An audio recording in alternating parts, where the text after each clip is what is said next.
do you think of when you hear the term midlife crisis?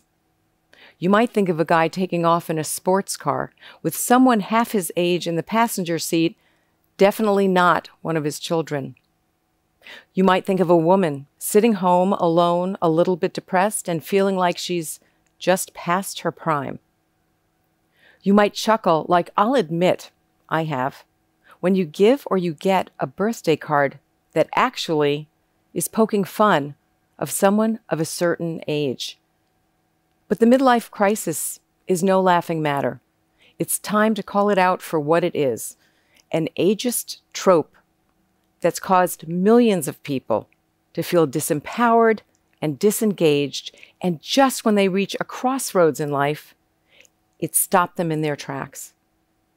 I'm here to bust the myth and to open your hearts and your minds to the reality and the potential for future decades of love, joy, vitality, and impact.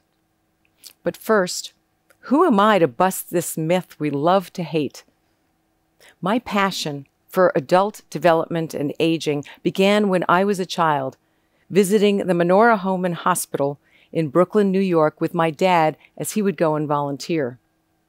By the time I was 25, I had a master's degree in gerontology, so I can safely say I've studied adult development since well before I was an adult. I've spent most of my career working with people at the midpoint of their lives, helping them figure out where they are, where they want to go, and then building bridges to get there. Too often, I've heard from clients, friends, even acquaintances, you'd be surprised how often I'll get pulled aside at a party by someone who asks me, "Barb, can you help me figure out what I want to do when I grow up? And I know I'm supposed to be a grown-up." They've bought into this midlife crisis myth, and most of them believe that their best years are probably behind them, or worse, they already feel defeated, like my client Terry. Terry worked in the same industry for over 20 years. He was handsome and smart. He drove a fancy car. Terry even had a killer view of the Golden Gate Bridge from his living room window. By all outer measures, Terry was the picture of success. But on the inside, Terry was miserable. He was lonely. He was depressed. His work left him listless. And regardless of those outer trappings of success, he didn't have significant savings and he needed a regular paycheck. Terry felt marooned on this island of choices that he had made back in his 20s and 30s. As he explained to me, once you reach a certain age, there is a sticky commitment to conformity that cements you into place. I asked Terry to trust me and to try something out. I asked him to think of his life as a book made up of chapters and to imagine that he was going to pick up the pen and write his greatest chapter of all. Terry fought those inner gremlins we all have, telling him he shouldn't rock the boat, that it was too late to change. The revelation? Terry remembered that he loved to fly. In fact, he loved anything having to do with aviation, and he had since he was a little boy. But like so many of us, he buried those childhood dreams as just that, childhood dreams you don't really take to adulthood. But in this case, Terry found the courage to experiment with ways in which this could be a part of his life again. Now, it hasn't been easy. He started at the bottom. In fact, it's taken Terry the guts and the grit that most of us associate with youthful career exploration. But here's what he recently shared with me. He said, "I manage and sell aircraft and I fly for a living." He told me he feels more adaptable and open to change than he's ever felt, and that he's happier than he's been in years. He's happily married, and he feels like his small company is growing honestly. The real crisis would have been for Terry to stay in a job that left him listless and depressed. The real crisis would have been for Terry to feel those choices he made in his 20s and 30s would cement him in place forevermore.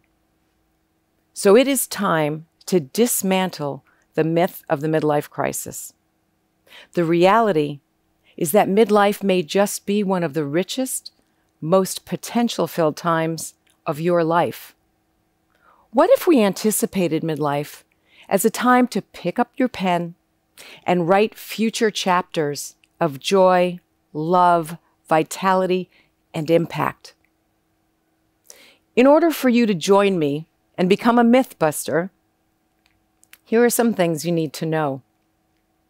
The myth was born in 1965 when Jacques Eliot, a 48-year-old psychoanalyst, literally invented the term. He invented it after reading the biographies of famous composers and artists he admired, like Chopin, Bach, and Beethoven.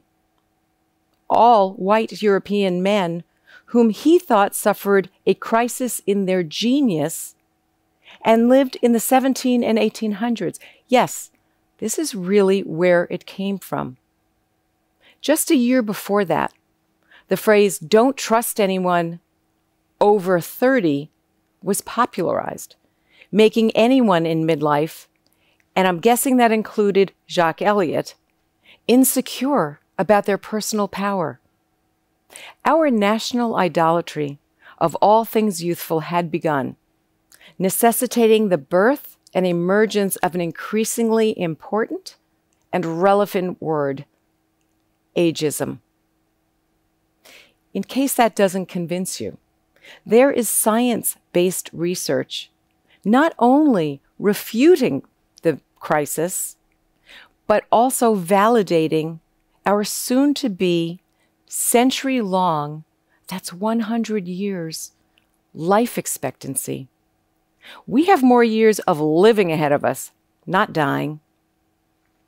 But I don't want to make short shrift of the challenges in midlife. There are many. Body parts wear out. I know. I'm rocking titanium down my leg thanks to technology and a new hip. But my new hip doesn't make me old. It makes me me, a hiker, a sometime yogi, and I don't want to brag, but I can do a split better than some 20-year-olds. Midlife can be really hard, just like adolescence can be hard. Our problem in midlife is one of expectations. Why is it that we keep expecting that once we grow up, our decisions have been made, our success is earned or not, and our agency to change and write new chapters has evaporated? Challenging life experiences happen, whether you're 18, you're 48, or you're 78. The key is to sit at the feet of your life and to learn from it. Then there are pathways to personal growth. This is especially true today, in light of the social, political, and health-related challenges we're facing. Adults, midlife, and better, as I like to call them, are a formidable force for good in the world. We're needed now more than ever. Did you know you can go online and calculate your life expectancy based on choices you're making today? I recently received my results, and according to this detailed analysis, I've got more than 4 decades ahead of me. And here's what I know. I know that my path won't always be clear, and my path won't always be easy. But I also know I have the wisdom within, and I will figure it out, because I'm not in crisis. I'm just getting going. My advice? Bust the myth of the midlife crisis. Stop pointing ageist arrows at yourself and maybe others. Take some advice from Terry. Drop your sticky commitment to conformity. Pick up your pen. Be the author of your future life story, unearthing the wisdom that only years on this planet have given you. That's not called a crisis. That's called living.